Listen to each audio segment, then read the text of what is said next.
بسم اللہ الرحمن الرحیم۔ اللہم صلی علی محمد وعلی آل محمد۔ رب اشرح لی صدری ویسر لی امری واحلل عقدۃ من لسانی یفقہوا قولی۔ السلام علیکم دوستو، میں ہوں ایک عام سا مسلمان فقیر معصوم وارسی۔ دوستو، ہدایت کیا ہے؟ اس بات کو سمجھیے، شریعت میں ہدایت تو یہ ہے کہ آپ نماز پڑھنے لگ گئے ہیں، آپ برائی سے بچ گئے ہیں، آپ فحش کلام سے بچ گئے ہیں، آپ لوگوں کو ایذا رسانی سے ہٹ گئے ہیں، آپ لوگوں کا بھلا کرنے لگے ہیں، آپ نیک اعمال بھی کرنے لگے ہیں اور نیکی کی طرف لوگوں کو دعوت بھی دینے لگے ہیں۔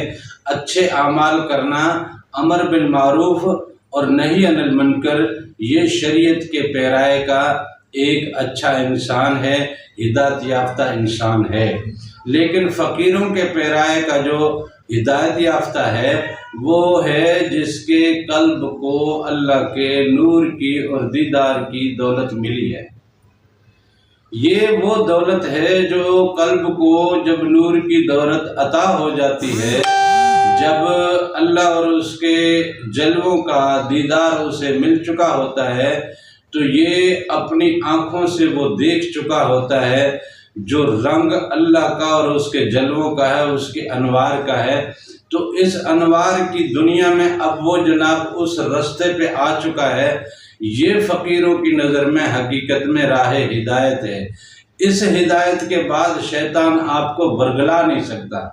نمازیں پڑھنے والا، شریعت کا پیروکار جو ہدایت یافتہ ہے، اسے کسی بھی لمحے شیطان بھٹکا سکتا ہے، بہکا سکتا ہے، برگلا سکتا ہے، کیونکہ شریعت کے معاملے مسالک کے ترازو میں الگ الگ تولے جاتے ہیں۔ مسالک کے حساب سے شریعت کے معاملات کو الگ الگ تولا جاتا ہے۔ یہ جو راہ ہدایت پہ جو نیک اعمال پہ لگا ہوا فرد ہے، جو نمازیں بھی پڑھ رہا ہے، تلاوت بھی کر رہا ہے، نیک اعمال بھی کر رہا ہے اور اپنی ذات سے کسی کو نقصان بھی نہیں دے رہا ہے اور لوگوں کو نیکی کی طرف بلا بھی رہا ہے اور ہر طرح کے عمل حسنہ کے ساتھ اس نے اپنی زندگی کے پل پل کو سنوارا ہوا ہے، اس بندے کو آپ مسلک کے حساب سے یہ کہہ سکتے ہیں کہ نماز آپ نے ہاتھ باندھ کے پڑھی ہے، ہاتھ چھوڑ کے پڑھی ہے۔ دیکھیں، یہ حدیث جو ہے یہ زیادہ مضبوط ہے، یہ زیادہ طاقتور ہے کہ آپ رفع یدین کر لیں۔ اور اس طرح سے یعنی چھوٹی چھوٹی چیزوں میں، مسالک کی ترازو میں، مسالک کے پلڑے میں اسے کہیں نہ کہیں پھر بھٹکا دیا جاتا ہے۔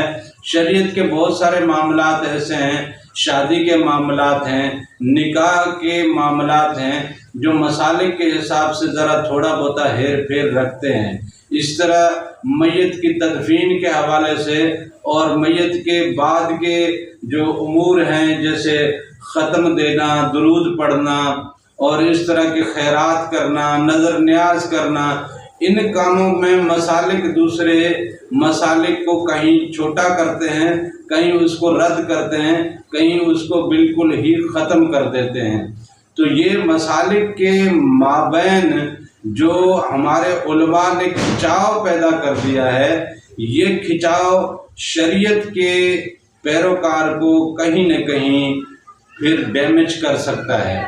لہذا شریعت کا پیروکار ہونا یہ بہت زیادہ لازم ہے، اس کے بغیر طریقت ملتی نہیں ہے۔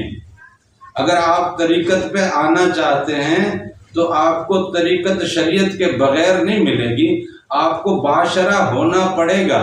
لیکن باشرہ ہونے کے بعد آپ کو جلد ہی طریقت کی وہ منزلیں لینی ہے، ان منزلوں پہ، ان رستوں پہ، ان پیچروں پہ، اس ڈگر پہ پیر رکھنا ہے جس ڈگر پہ انوار کی تجلیات کا معاملہ ہے۔